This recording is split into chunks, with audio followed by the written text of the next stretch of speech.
আসসালামু আলাইকুম, কেমন আছেন সবাই? সবাইকে আরও একটা নতুন ব্লগে স্বাগতম। তো আজকের ব্লগটা আমি সকাল 10টা থেকে শুরু করলাম। তো 10টা থেকে বিকেল পর্যন্ত কি কি করি সব কিছুই আমি টুকটাক শেয়ার করার চেষ্টা করব ইনশাআল্লাহ। আশা করি ফুল ভিডিওটা জুড়ে সবাই থাকবেন এবং কি সুন্দর সুন্দর আপুরা, কিউট কিউট আপুমণিরা সুন্দর সুন্দর কমেন্ট করবেন। তো আপনাদের কমেন্টে দেখলে আমার অনেক বেশি ভালো লাগে, আমি আরও বেশি উৎসাহিত হই আপনাদের জন্য ভিডিও দেওয়ার জন্য। তো ওইখানে আমি যে কী কী বের করে রাখছি সব কিছু এখন আপনাদের সাথে দেখাবো যে আজকে কী কী করবো। তো আপনারা সাথেই থাকুন, দেখতে থাকুন। এখানে আমি মিনি সমোসার যে রুটিটা বের করছি। তো জুবান দিয়ে মিনি সমোসা বানাবো। আর এখানে যে মুরগি বের করছি, এখানে আমি 2.5টা মুরগি বের করছি, কারণ আজকে শর্মা বানাবো। 1.5টা মুরগি শর্মা আর একটা এখন রান্না করব ম্যাডামের জন্য। তো আজকে আমার ম্যাডাম স্যুপ খাবে না, সালোনা খাবে, তো সালোনা রান্না করব। আর এটা গতকালকে যে আমার কপিলকে বানাই দিছিলাম গাহওয়া, তো এটা খাইয়া দেখি উঠানে ফালাই রাখছে। তো এটা ভাবলাম যে এখন ধুইয়া দিই।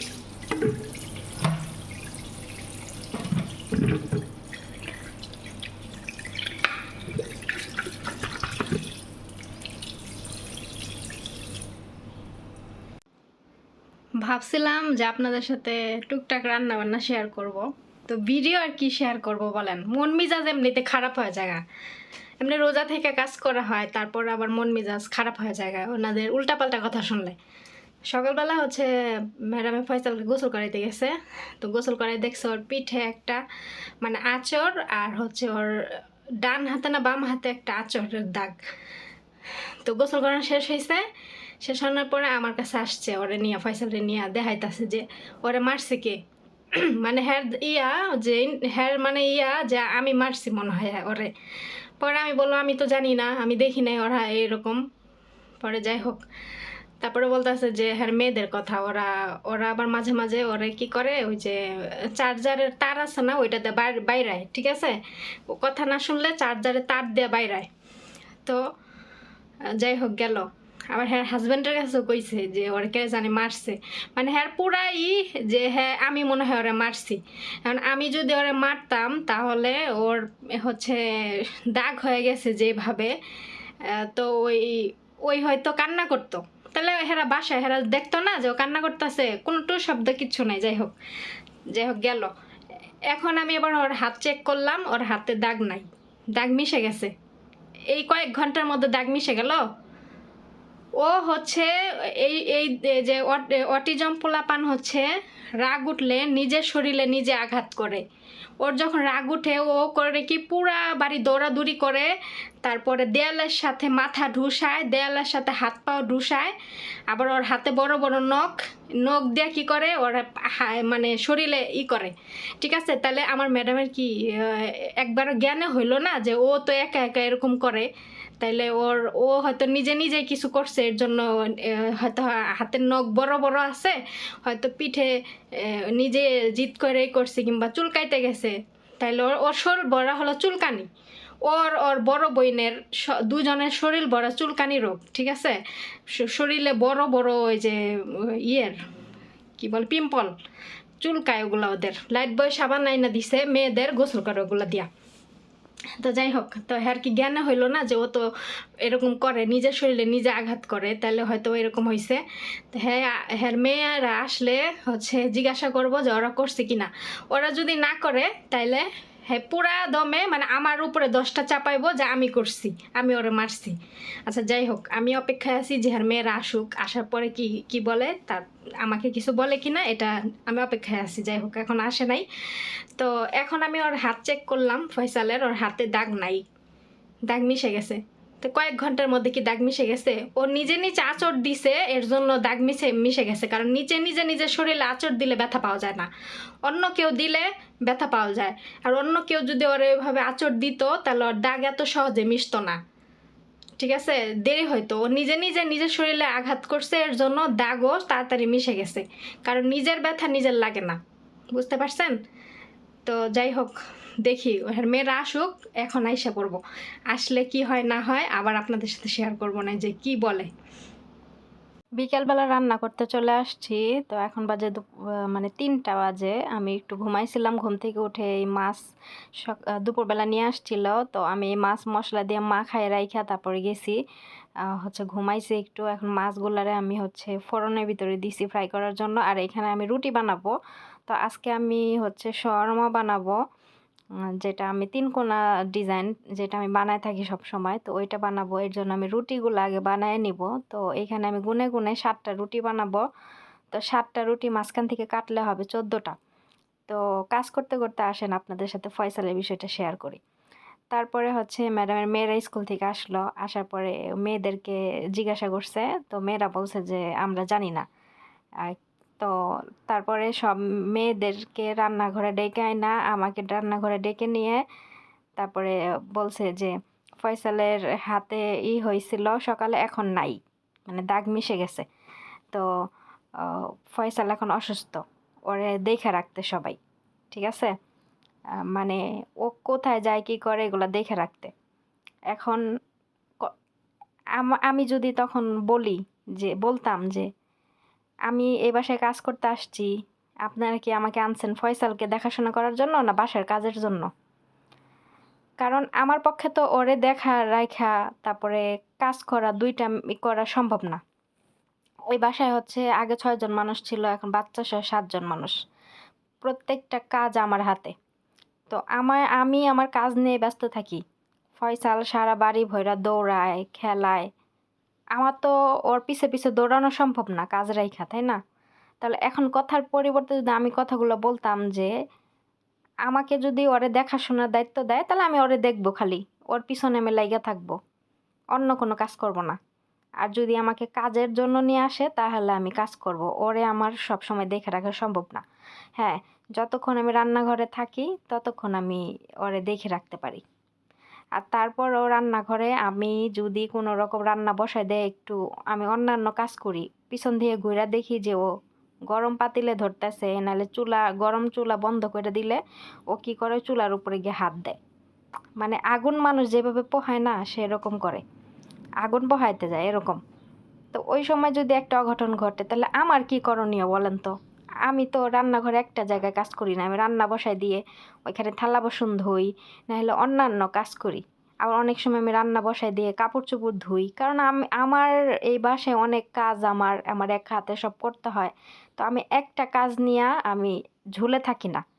আমি রান্না বসায় দিয়ে দেখা যাচ্ছে কাপড় চোপড় ধুই, নইলে ওই আরেকটা ঘর গুছাইতে যাই। এইভাবে আমি কাজ করি যাতে করে আমার সবগুলা কাজ একসাথে শেষ হয়ে যায়, ঠিক আছে? তো আমি যে রান্না করতে গিয়ে শুধু রান্নাই করি তা কিন্তু না। তো সেই ক্ষেত্রে তো ওনারা যদি এতই করে তাহলে ওনার ছেলের জন্য আলাদা একটা লোক রেখে দিয়ে ওনার ছেলের দেখুক।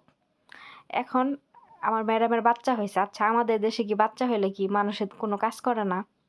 বিশ্বাস করেন, সারাটা দিন এই বাচ্চাটারে নিয়ে ঘরের ভিতরে দরজা আটকায় সারাটা দিন শুয়ে থাকে। সারাটা দিন আল্লাহর রাস্তায় আমি যদি একটা মিথ্যা কথা বলে থাকি তাহলে আমার আল্লাহ জানে আমার উপরে গজব ফালায়। আমি যদি একটা মিথ্যা কথা বলে থাকি, সারাক্ষণ ওই বাচ্চাটারে নিয়ে ঘরের ভিতরে ঘরবন্দি থাকে। কেন? সে কি পারে না যে সাথে করে ফয়সালকে নিয়ে রুমে বসে রাখতে? সে যেহেতু বাচ্চা নিয়ে বসে থাকে তাহলে ফয়সালকে ওর সাথে নিয়ে বসে থাকতে পারে না? থাকে না। ওই মেয়েরা বাসায় থাকলে ওর বাপে ঘুমায় এক রুমে, ওর মায়ে বাচ্চা নিয়ে থাকে এক রুমে, ওর বড় বোন থাকে আরেক রুমে, মেজোটা থাকে আরেক রুমে, ছোটটা থাকে ড্রয়িং রুমে। তো ছোটটা তো ছোট, ও আর কতটুকু কি করবো, ও তো খেলার ধান্দায় থাকে, ও কি আর ওরে দেখবো? তাহলে ওই ছেলেটা তখন কই যায় কন দেখি?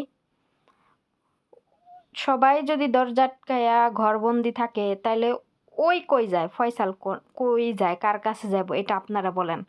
তো সেই ঘুরে ফিরে তো আমার কাছেই আসে। তাহলে আমার উপরে যে হারাই মিথ্যা ব্লেমগুলা দেয়, উপরে আল্লাহ সাক্ষী যে আমি ওর গায়ে একটা মানে একটা টাচ পর্যন্ত দিয়া দেখি কিনা, আল্লাহ সাক্ষী। আমি যদি ওর গায়ে একটা টাচ দেই তাহলে আল্লাহ জানে আমার বিচার করে। কারণ আমি কখনো ওর গায়ে কখনো হাত তুলি না। এমনি মাঝে মাঝে যদি কথা না শোনে জাস্ট নাম ধরে যদি ডাকি যে ফয়সাল, তাহলে ও কিন্তু আমার কথা শুনে ভয় পেয়ে যায়। ওর আর কিচ্ছু বলতে হয় না, ও ভয় পেয়ে যায়। তাহলে সেই ক্ষেত্রে আমি ওরে এইভাবে গায়ে হাত তুলে ওরে ওরকম দাগ বানায় ফেলবো।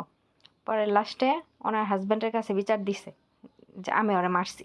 এখন ওনার হাজব্যান্ড বলে যে না, এটা আমি বিশ্বাস করি না, কারণ ওরে আমরা ওর কাছে রাইখা অনেক দূরে দূরে জায়গা, কখনো এই 10 বছরে ওই আমার বাসায় আছে, কখনো ওই ওর গায়ে হাত তুলে নাই, ওর ওরকম নেশার দেখি নাই।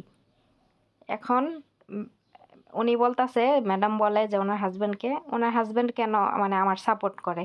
তো উনি সাপোর্ট করবে না? উনি দেখে না যে আমার চরিত্র কেমন, আমি কিভাবে এখানে কাজকর্ম করি, কিভাবে ফয়সালকে দেখি, আর ফয়সাল আমাকে কতটা পছন্দ করে। উনি উনি আর হাজব্যান্ড তো দেখে এগুলা। তাহলে ওনার ওনার মানে কথা হচ্ছে, ওনার হাজব্যান্ড ওনার কথা শুই না আমাকে কেন আইসা বকা দেয় না, আমার সাথে কেন চিল্লাচিল্লি করে না। এখন আমার কথা হইল এটা, আমার সাথে যদি সে চিল্লাচিল্লি করে আমি কি ছেড়ে দিব? ভাই, কে কেমন আমি জানি না, আমি এখানে কাজ করতে আসছি দেখা আমাকে মিথ্যা মিথ্যা ব্লেম দিবে তারা, কোনো প্রমাণ ছাড়া, কোনো কিছু ছাড়া। তাহলে এটা কিন্তু আমি মেনে নিব না। আমার আমার সাথে যদি কে তারা অকারণে কোনো মানে খারাপ আচরণ করে, তাহলে আমি কিন্তু এটা মেনে নিব না, আমি ছাড়বো না।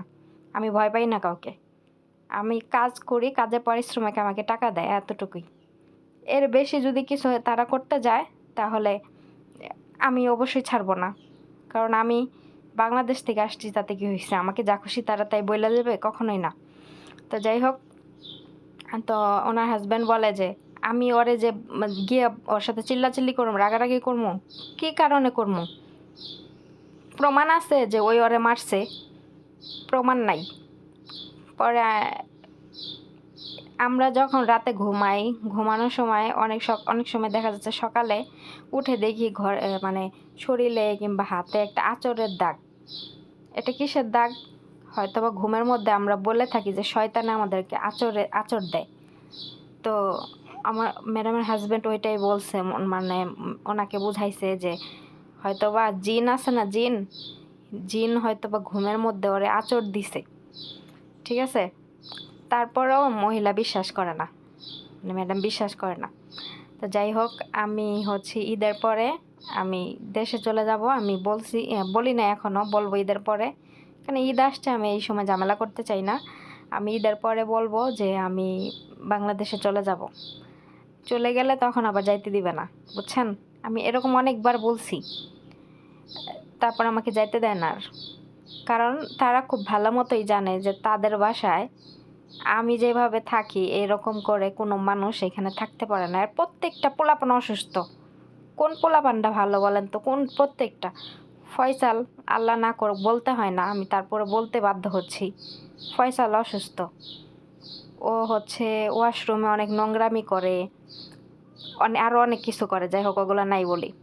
তারপরে আর বড় মেয়ে একটা, ওই অসুস্থ, অনেক বেশি নোংরা। ওর কথা যদি আমি এখন বলি আমার এই ভিডিও মানে শেষ হয়ে যাবে, ওর কথা শেষ হবে না। যাই হোক, কত কিছু আমি বলতে চাচ্ছি না। পিচ্ছি একটা, সেটাও মনে করেন 8 বছর বয়স, সেটাও মনে করেন যে অসুস্থ। বড়টার মতো পিচ্ছিটাও বিছানার মধ্যে হচ্ছে করে। যাই হোক, তো এইসব করে কোনো কাজের মানুষ এখানে এসে থাকবে না। কেননা কোনো মানুষকে যদি আনা হয় একটা বয়স্ক মানুষ পালার জন্য, তাহলে বলে আনা হয় যে এই বয়স্ক মানুষের এই কাজ করতে হবে। কিন্তু না বলে আনলে কিন্তু ওই মানুষগুলো এই কাজ করতে যায় না। কারণ এরা শুধু পারে কি জানেন? বাংলাদেশিদের সাথে। ওনার বাবার বাড়ি একজন ইন্ডিয়া, মানে ম্যাডামের মায়ের বাড়ি একজন ইন্ডিয়া মহিলা কাজ করে। এই মহিলা সারাদিন কাজ নাই, 2জন মানুষ বাসায়, সারাদিন মেকআপ কইরা টিকটক ভিডিও বানায়, মেকআপ করে, জিন্সের প্যান্ট তারপর গেঞ্জি পিন্ধে টিকটক ভিডিও বানায়। বাইরে গেলেও চুলমুল ছেঁড়া বেরোয়। হেরা বলে হিজাব পরে যাইতে, ওই মহিলা পরে না, কারণ উনি মুসলিম না, এর জন্য পরে না। তো ওনার সাথে পারে না। আর বাংলাদেশিদের সাথে আরব দেশের মানুষ বেশি পারে। ঠিক আছে? এরা মনে করে যে বাংলাদেশিদের সাথে যা কইয়া শান্তি পায়। তো যাই হোক, এই যে দেখেন মাছ ফ্রাই করছি না, এই মাছের কাঁটাটা পর্যন্ত আমি বাইছে দিতেছি, কারণ তারা কাঁটা বেছে খেতে পারে না। তাহলে বুঝেন যে আমার এই ফ্যামিলির মানুষগুলা কেমন, কাঁটা বাইসা এই মাছগুলা খাইতে পারে না। বুঝেন তাহলে কেমন মানুষ এরা, বুঝছেন?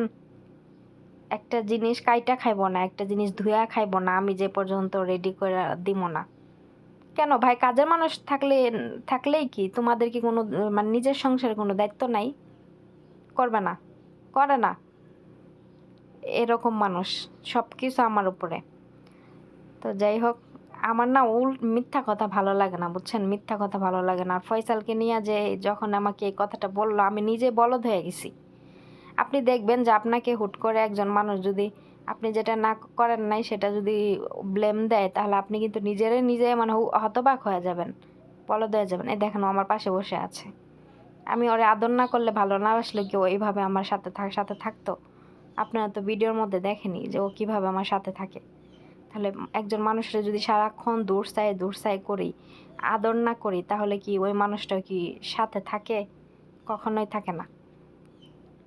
তো এরকম কয়েকদিন পরই আমার ম্যাডামে এরকম একটা কথা বলে। মানে আমি এই বাসায় 10 বছর ধরে কাজ করছি, আর 2 বছর হইলে আমার এক যুগ হয়ে যাবে এই ফ্যামিলিতে। যাদের ভিতরে মানবতা আছে, এক যুগ একটা মানুষ তাদের সাথে যদি কাটায়, তাহলে তারা তাদের ফ্যামিলির মতো হয়ে যায়। এক যুগ একটা মানুষ, অন্য দেশের মানুষ, তাদের সাথে কাটাইলে একটা ফ্যামিলির মতো হয়ে যায়। আর আমি তাদেরকে আমার মানে ফ্যামিলির মতো করে মনে করি। তারপরও তারা আমাকে 2 দিন পর এক একজন মানে এক একজন না, আমার শুধু আমার ম্যাডামই মনে করেন যে 2 দিন পরে এক এক কথা বলবে, ঠিক আছে? এখন তার সমস্যা কি সেটা আমি নিজেও জানি না। যাই হোক, তার সমস্যা হইলে সে আমাকে বলবে যে দেশে চলে যাবে, তো দেশে পাঠিয়ে দিবে, সেটাও করে না। আমি যেতে চাইলে আমাকেও সে যেতে দেয় না।